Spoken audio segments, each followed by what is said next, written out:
আসসালামু আলাইকুম। কোনো খরচ ছাড়া আমার মাছের বিরিয়ানি খাবার।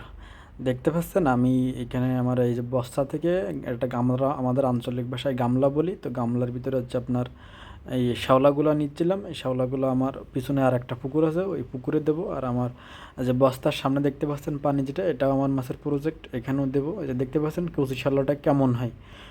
এই শ্যাওলাটা মাছের প্রচুর পছন্দের একটার খাবার। আপনারা আমি কিছুদিন পরে আপনাদের আর একটা ভিডিও ইনশাল্লাহ দেখাবো যে মাছ বড় হইলে কি পরিমাণে কচি শ্যাওলাটা পছন্দ করে খাইতে। অর্থাৎ আমার প্রজেক্টে এখনও ভরপুর খাবার আছে। তো এখন অত বেশি আপনারা দেখতে পাবেন না যে ওরা খায় বা ক্যামেরার সামনে অথবা দেখানো সম্ভব হবে না। কিন্তু পরে আমি যখন একটু খাবার কমবে তখন দেখবেন যে এরা কী পরিমাণে খায়। এমনকি গ্লাস কাপ আর হচ্ছে চাইনিজ পুঁটি, এই দুইটা মাছের একদম মানে সবথেকে পছন্দের খাবার যদি কিছু হয়ে থাকে, সেটা হচ্ছে আপনার এই কুচি শ্যাওলা। অর্থাৎ ফিডের থেকে কুচি শ্যাওলাটা ওরা বেশি পছন্দ করে। একদিকে যেমন আপনার মাছে আগ্রহ সহিত খাবে, আরেকদিকে আপনার প্রচুর খরচ কমে যাবে যদি আপনি পরিশ্রম করতে পারেন। আমি সবসময় আপনাদের বলি যে কোনো কাজ পরিশ্রম ছাড়া সফলতা সম্ভব না। আর তার থেকে বড় কথা, কৃষিকাজ আপনি পরিশ্রমের বাইরে কল্পনাও করতে পারবেন না, কারণ কৃষিকাজ আপনি যদি নিজে না করেন সেক্ষেত্রে লাভ করার তো কোনো প্রশ্নই আসে না।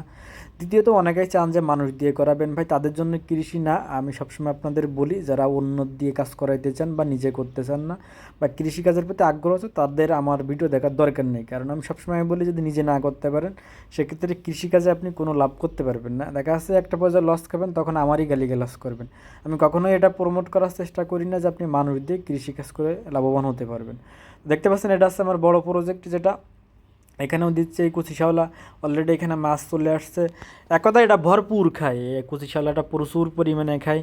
এখন এইটা সংগ্রহ করার জন্য আপনার যথেষ্ট পরিশ্রম করা লাগে।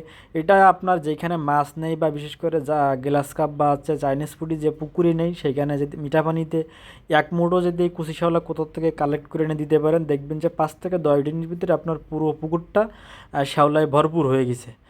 দেখতে পাচ্ছেন আমার পিছনে আমার ঘাড়ে, অর্থাৎ আমার আছে বড় বোনের একমাত্র কন্যা।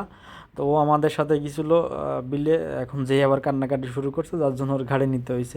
আমি বাড়িতে গেলে সবসময় চেষ্টা করি আমাদের পরবর্তী প্রজন্ম যারা আছে, অর্থাৎ আমার এখনও সন্তান হয় নাই, আমার 2 বোনের আছে, তো ওদের সবসময় আমার সাথে রাখার। ওরা যেমন এই বয়সে আমার সাথে আছে, ঠিক এই বয়সেই থেকেই আমি কৃষিকাজ শিখছি আমার আব্বুর কাছ থেকে। এইভাবে আমি আব্বুর সঙ্গে ছোটোবেলায় মাঠে যেতাম, আমার এখনও মনে আছে। যেহেতু ওদের এখন এটা হয়তো মনে পড়বে না, ওদের বয়স আরও কম, 2.5 বছর 3 বছর। তবে আমি 5-6 বছর থেকে আমার মনে আছে যে 6-7 বছর থেকে আমি আব্বুর সঙ্গে থেকে শিখছি কাজ। আব্বু আমার এইভাবেই শিখাইছে। তো এই জন্য আমিও চাই যে ওদের শেখাইতে, ওরা যেন শিখতে পারে যে পড়াশোনা করলে কাজ করা যাবে না, বিষয়টা ঠিক এমন না। আমি পড়াশোনা করছি, এরপরে আমি আগে কৃষিকাজ শিখছি, এরপরে এই পড়াশোনার ভিতরে আসছি। দেখতে পাচ্ছেন যে খাবার দেওয়ার পরে আমার হাঁসগুলাও এই কুচি শ্যাওলা খাচ্ছে, আর এরা হাঁসেও প্রচুর পছন্দ করে এই কুচি শ্যাওলা। যাই হোক, আপনারা যদি একটু পরিশ্রম করতে পারেন, সময় দিতে পারেন, তাহলে কিন্তু টাকা লাগে না মাছের খাবার দিতেও বা হাঁসের খাবার দিতেও। এগুলো জাস্ট একটু কষ্ট করলে আপনারা এগুলো প্রাকৃতিকভাবে কালেক্ট করতে পারবেন ইনশাল্লাহ।